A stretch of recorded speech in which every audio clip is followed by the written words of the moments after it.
This video is sponsored by Squarespace. What really makes a great street photograph, and what stops our images from just being boring?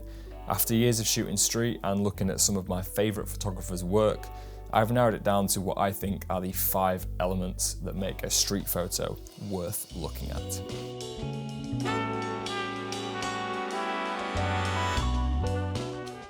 Disclaimer quickly, these are my opinions and my thought process when looking at great street photographs. When I go out and take photos, I'm looking at why the photo works and/or why the photo doesn't work. The absolute best, the top tier of images out there, I think include 3 or more of these elements, which I'm about to mention. Now that is very difficult to achieve. Street photography is not easy. I think we all understand that. But if we're even having the conversation about a photo being decent, then I think at the very least it should have one of these 5 elements. If you can capture one of these 5 elements, you've probably got something worth looking at.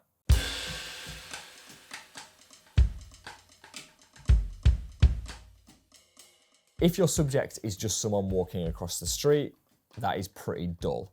But if your subject is someone walking across the street whilst wearing stilts, that might be worth taking a photo. When I started questioning if my subjects were actually interesting and stopped settling for just a boring image, that's when I started looking for something more funny, something more engaging, and just generally something more impactful. Having a standout subject or multiple subjects in your image is a great start, but understanding why they stand out is important. What actually makes them interesting? Okay, right here is a simple example of a standout subject. We've got this man obviously looking tired and maybe a little sad. At first glance, is that good enough? Maybe not, I'm not sure, but the elephant in the room is obviously his party hat. The fact that he's wearing a party hat is a huge contrast to his facial expression, making this more than just a man sat on a bench. This is a man sat on a bench with a party hat and a sad face. Our subject is automatically way more interesting. Also, something to take note of here is that just because you saw something interesting doesn't mean that that interesting subject gets translated onto the final image. There are other variables at play before that subject becomes a good photo. Starting with a strong, compelling, and interesting subject has to be of importance with street photography, or else we're all just walking out and taking photos of boring things on the street. I don't want to contribute to that. I want to take interesting things that other people might not have seen. The things that everyone else would have missed out, those are the things that I want to try and capture. With that being said, let's make sure our subjects are not boring.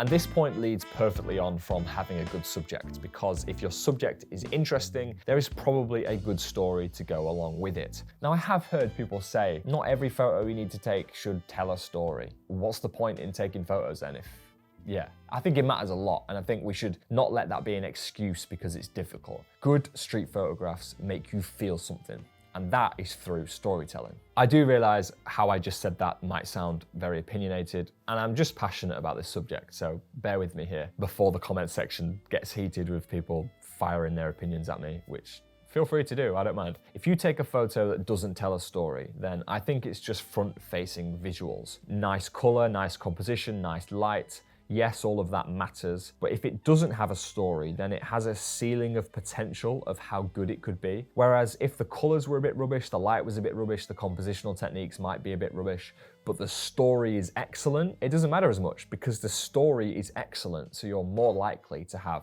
an excellent final image. An easy way of us telling stories with our street photos is facial expressions. Some people say a lot without even saying anything, so I'm always looking out for things like expressions and gestures and people just acting in a certain manner. You may have heard other street photographers say to stop taking the photo of back of people's heads, and that is exactly what I mean with this point. If you take the photo of the back of someone, unless their body language speaks for itself, you have no idea how that subject is feeling or what they're looking at or what they're doing. So yes, I massively agree with the fact of seeing people's faces makes the street photo way better, or at least helps you tell a story. So the obvious story here is that these people are lost, and the reason we know that these people are lost is because of their hands and their gestures, and the fact that this woman is on her phone and also speaking with the group collectively. Now, why this works as well is the fact that you've got the gestures and the hands on the posters in the background, and they are nicely placed evenly throughout. Neither of our subjects interrupts with this nor each other. So this photo without the gestures would have just been 3 people walking past the hands. But with the gestures, we have a story, we understand or have more of an understanding of what's going through their brains. They clearly look lost and they also match their environment, which makes for a pleasing image. A good street photo could also leave the viewer with more questions than they have answers. I always think of that Joel Meyerowitz photo with the person holding the hammer, stepping over the person on the floor. That scene really is like someone has pressed pause on a movie. I could probably sit here and talk about storytelling all day and maybe not do a good enough job at it, but my point here is that I think a street photo should at least share something with the viewer, whether that's making them feel a certain type of way or making them connect the dots. Just by sharing a story in your photo, I think you're going one step further than just front-facing visuals. We will get back to the video in just a second, but I wanted to quickly share with you today's sponsor, Squarespace. I have personally been using Squarespace for years as the all-in-one place to run my online business. With hundreds of beautiful templates to choose from, getting my photography and portfolio presented professionally has been super easy. I use Squarespace to sell my presets, organize and showcase my photography, and have recently shared more personal work with my audience via a weekly newsletter, The Focal Point. This newsletter is my favorite way of sharing insights and content with my most engaged viewers. It was so simple to set up and continues to be easy running it. If you are serious about your photography and you're looking for the best place to host your portfolio, then I cannot recommend Squarespace enough. So why not at least start a free trial and see what you think. When you're ready to launch, go to squarespace.com/Mike Chudley to save 10% off your first purchase of a website or domain. Now let's get back to the video.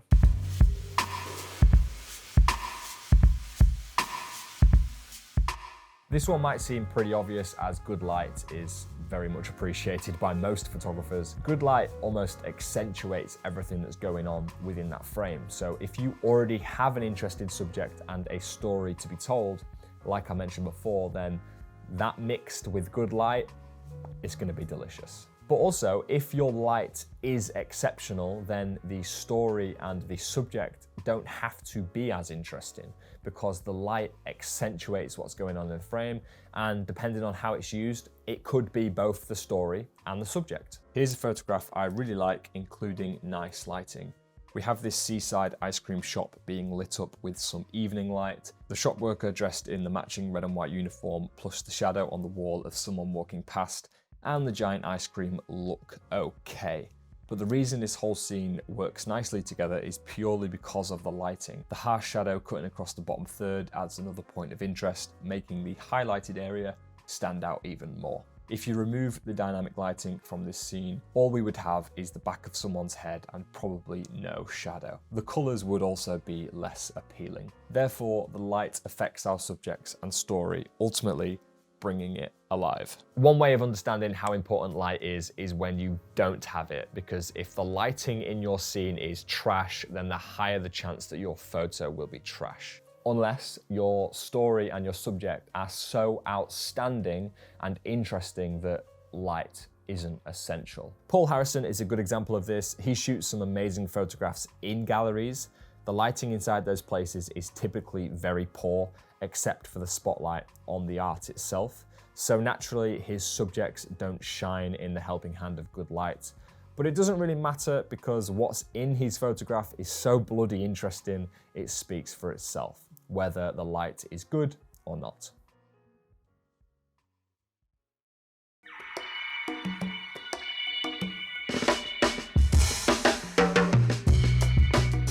This is more than just understanding the basics of compositional techniques. The shapes, the lines, the angles, the balance, the layers, the direction of the image, all of that affects the visual weight of your photograph.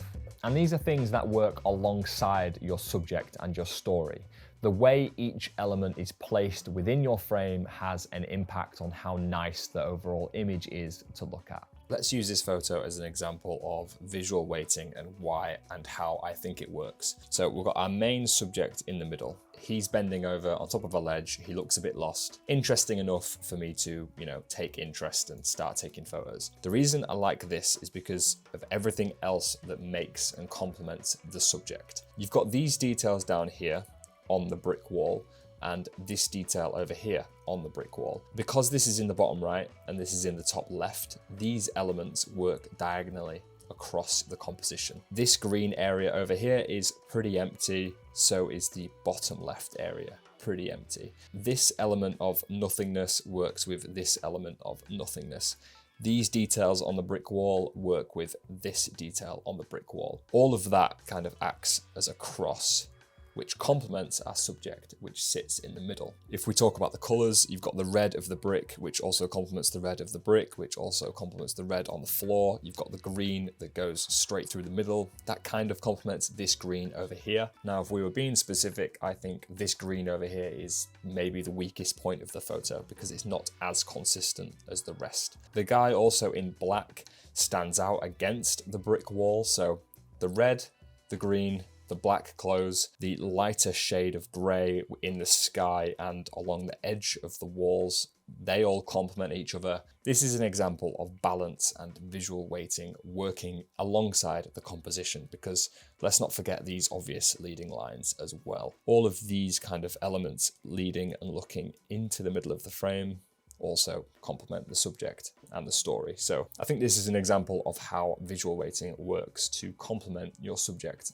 and make your frame a little bit more satisfying for the viewer. I would see an argument for this mattering less with raw documentary street photography style stuff, the kind of photos I'm showing you in this video. Whereas visual weighting is incredibly important for the fine art genre of street photography, where the entire purpose of an image or the architecture or the light is so the visuals are perfect. Whereas the randomness and hustle and bustle of street life means getting the perfect composition and visual weighting is near enough impossible. But because it's difficult to achieve, therefore when you do get it and it does happen, it's even better. Just because I'm saying that getting the perfect composition and visual weighting is hard, doesn't mean you shouldn't still try to do it. So how do I try and improve my visual weighting within an image? Having good composition is obviously a good place to start. Having good color and contrast also helps. And the shapes and angles and direction of the scene is another helping hand. This is all essentially how the photograph is displayed. Is it aesthetically pleasing and is your story easy to read, or is the whole scene just a little bit too messy and chaotic? Something to think about.